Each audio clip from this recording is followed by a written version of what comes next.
જેતપુરના સરઘાપુરની શાળામાં પોપડા પડી પડું, રામ ભરોસે ચાલે છે બાળકોનો અભ્યાસ।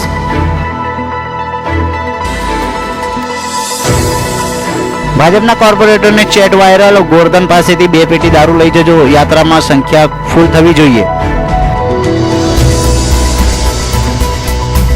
રાજુલા બાઢડા માર્ગનું કામ છેલ્લા 1 મહિનાથી કોન્ટ્રાક્ટરોએ અધૂરું મૂકી દેતા ટલ્લે ચડ્યું, વાહન ચાલકો સહિત સ્થાનિકોમાં રોષ। નડિયાદ સહિત સમગ્ર જિલ્લામાં ગુડ ફ્રાઇડે પર્વ, કોરોનાના 2 વર્ષ બાદ બનાવ્યા ક્રુઝદા માર્ગની ભક્તિ તથા દેવળોમાં ભજનો ગવાયા। દવાખાનાને હવે દવાની જરૂર, નલિયામાં 5 વર્ષમાં પહેલા નિર્માણ પામેલો હેલ્થ એન્ડ વેલનેસ સેન્ટર ખુલ્લું મુકાયું નહીં।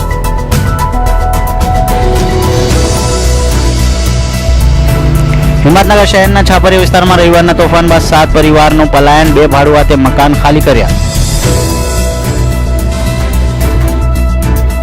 ગુજરાત ગેસનો સીએનજીમાં 23 દિવસમાં ₹13.82નો વધારો, 3 વાર ગેસની કિંમતમાં વધારો થયો।